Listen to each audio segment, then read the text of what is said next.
Olá pessoal, boa tarde, sejam bem-vindos à nossa aula de História do primeiro ano do ensino médio.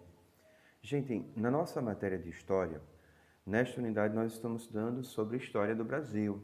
E na última aula eu trabalhava com vocês sobre a cana-de-açúcar, não é? A economia do Brasil, depois do pau-brasil, ela passou a ser baseada na produção da cana-de-açúcar. E esta produção da cana-de-açúcar acabava gerando riqueza para a coroa. Que coroa? A coroa portuguesa. Portugal era a metrópole e o Brasil era a colônia. Então a riqueza da economia canaveira no Brasil acabava favorecendo Portugal, a coroa portuguesa. E eh, nesse processo, né, da produção da cana-de-açúcar, vai surgir a organização dos engenhos. Então, muitos engenhos acabam sendo fundados no Brasil, no período, por exemplo, das capitanias hereditárias. Então, vai haver uma maior fundação de engenhos. E esses engenhos eles vão se organizar para que possa, através de uma mão de obra. E que mão de obra é essa? A mão de obra escrava. Então, a mão de obra escrava vai favorecer o aumento da economia canaveira no Brasil. E essa economia canaveira no Brasil vai acabar enriquecendo os cofres de Portugal, a coroa portuguesa. Claro, nós vimos também que no século XV, aliás, século XVI, século XVII, vamos ver que além da cana-de-açúcar, outros produtos como o algodão, como o tabaco, como as drogas do sertão. Lembra que eu falei para vocês das drogas do sertão? Produtos como o cacau, produtos como a caixinha do Pará, o guaraná. Então, tudo isso vai fazer com que a economia, no século XVI, século XVII, possa ter grande destaque. Mas, claro, a economia canaveira era aquela que tinha o maior destaque ainda. E por esse motivo acabam se organizando os engenhos de canas-de-açúcar. E em todo engenho ele tinha uma estrutura do engenho. Primeiro existia a chamada moenda. Então os escravos plantavam cana, colhia cana e botava cana para moer na moenda.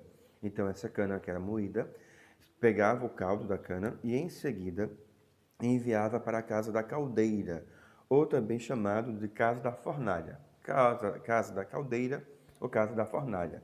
Nesta casa, aquele caldo ele era cozinhado, então ele ia ao fogo, cozinhavam o caldo, e daí depois ia para um terceiro processo, um terceiro momento, que era justamente para a casa de purgar. Então, o caldo já tinha passado pelo fogo, e eles iam agora pegar aquele açúcar e fazer a limpeza. Então, na casa de purgar era onde faziam a limpeza para que o açúcar pudesse tornar-se mais saudável. E também fazia parte do engenho a Casa Grande. Isso não poderia faltar, porque na Casa Grande estava o senhor de engenho e toda a sua família. Então, o senhor, a sinhá, os seus filhos e também os escravos que trabalhavam na Casa Grande. Então, a Casa Grande abrigava muita gente. E, claro, era o lugar onde estava o senhor de engenho, que era o senhor patriarcal, e toda a sua família. Também tinha nos engenhos a senzala. E a senzala era o lugar onde ficavam os negros. E era geralmente construída em frente à Casa Grande, ou seja, a Casa Grande, da Casa Grande você conseguia visualizar a senzala. Por que isso? Era uma forma que eles tinham de evitar que os negros pudessem fugir, porque muitos negros também acabavam fugindo, muitos escravos acabavam fugindo. Então, eles geralmente construíam as casas, a Casa Grande e, numa visão que da Casa Grande eles pudessem ter uma melhor visibilidade, eles construíam a senzala. Também não poderia faltar, gente, no engenho, a capela, porque aos domingos tinha as missas, geralmente as missas eram celebradas aos domingos, tinha o senhor de engenho, o senhor de engenho era um cristão católico, então ele ia à missa, também os escravos iam à missa com ele, com a família, agora ficavam em lugares separados. Eles no lugar, a família, não é? Em um lugar mais alto, os escravos na parte de baixo. Mas teria sim que ir à missa porque ele era um cristão católico.